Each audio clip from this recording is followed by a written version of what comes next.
this is David B69. Welcome to today's video. Please hit that like button, hit that subscribe button as well, and hit the notification bell for future videos. Let's get on to the show.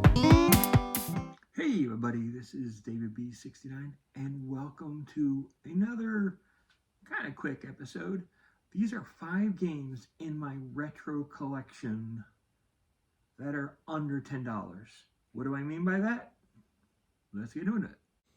Rule number 1. The game must be PS2 or older. Very important to have here. We need to have retro games. Rule 2.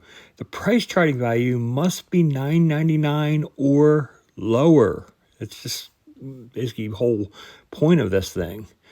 And finally, number 3. The game I must have really enjoyed for the value. And this one, these guys are truly worth it. Okay, so I really do appreciate that side assistance from somebody I do not know who just did a voiceover and it was really good and I appreciate it. Anyways, I just thought I was just having some fun and yeah, we got our rules and we're pretty good.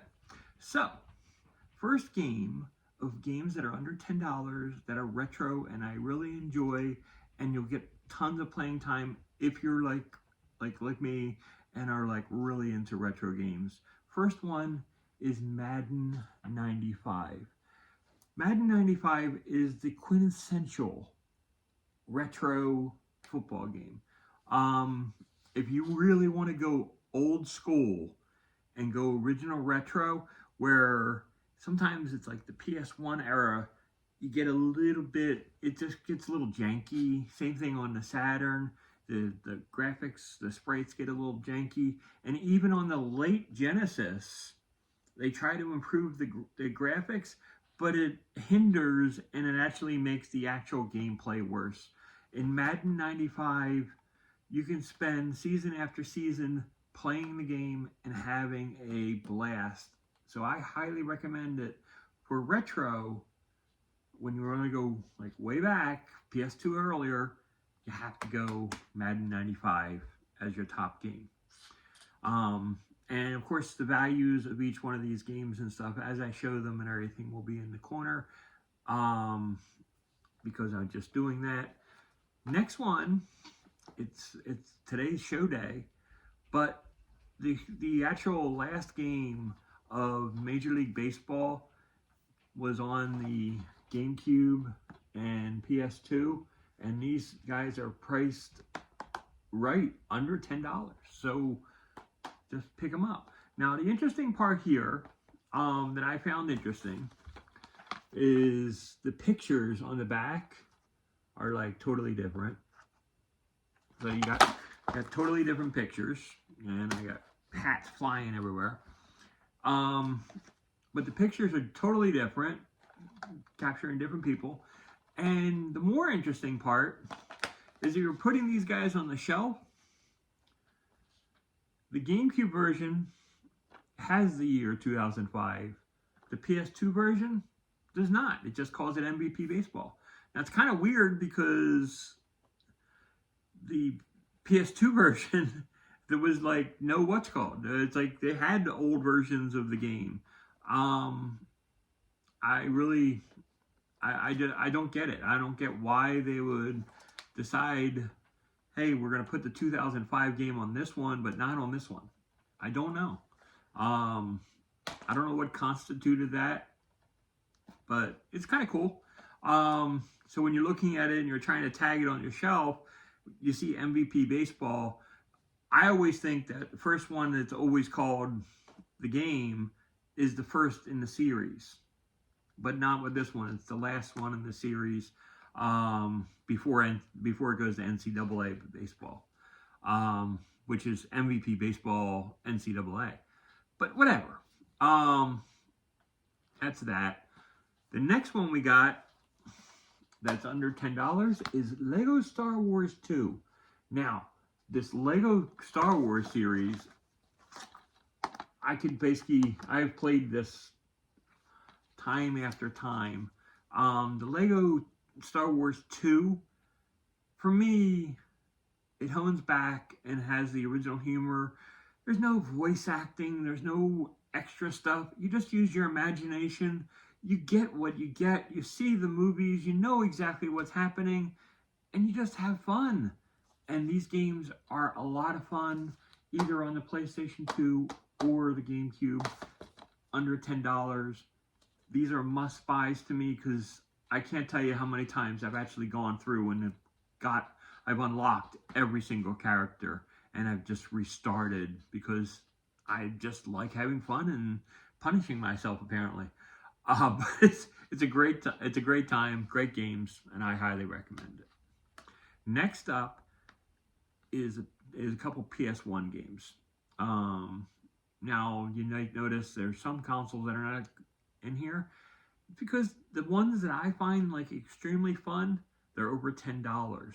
So it's like I can't put a Nintendo 64 game, I can't put a Saturn game, I can't put those games and stuff and everything where I say these are top echelon and include it because the price was too high.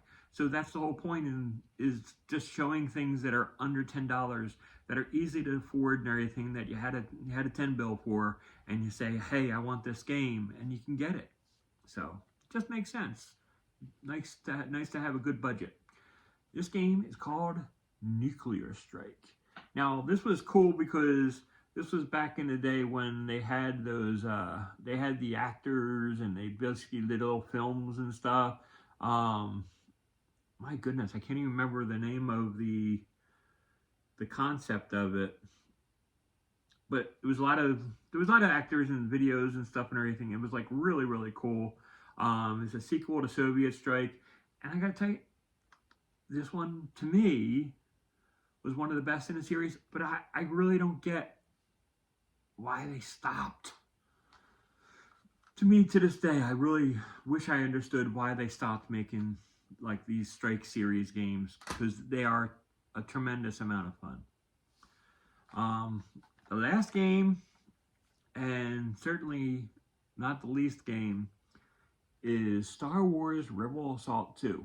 Now, they're going to be like, hey Dave, that game really is not that good. Well, story-wise and stuff is not that good, and there are some missions that are downers, but I gotta tell you, just going back and you play games that are just like, they were trying to like absorb you into the universe. I felt this one did it. I felt that this game truly absorbed you into the Star Wars universe, and honestly, I had a lot of fun with it. Now, that's me personally. I don't know about you. I really can't say to what you enjoy. But for me, Star Wars Rebel Assault 2 is a very fun game that I've spent a load of hours on. And it's fun even today. And that's a complete game. And it's like, in fact, all these games are complete games.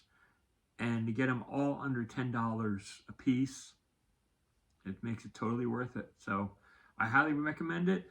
Now, Drinking James with Josh, he was doing, I think, just an NES version of this. I don't have an NES anymore. I got rid of my NES games. Call me a loser. Go ahead. But I was never a huge NES fan. I came in line more, well, I was a Commodore 64 person. And then I came along, well, I had Atari, then I had that, and, it's just basically, it wasn't something that gripped me. It wasn't something that I like, oh, I need to have the NES, because my nephews had it, so whenever I wanted to play it, I went over there and I played it. But my grasp is like Super Nintendo, going to a friend's house and playing that. Genesis, I had the Genesis. These games were fun to me. It's where I spent a lot of my time on. So that's where my world is. Anyways, feel free to let me know what your top 5 games of games that are fun to play that are under $10. I would be interested in it if you use that same criteria, if you changed up the criteria. I really loved watching this kind of videos and these kind of content. Like I said, thanks to Drinking Games with Josh. Thanks for everybody else that are making these videos. Shout out to Retro Rick. I'm happy that he got his channel back up and going from the Russians. That's just a nutty situation. So kudos to Retro Rick. I really do, really glad and everything that you're back up and running. You're a stand-up good guy. So I'm really happy for you. So till next time, this is David B69.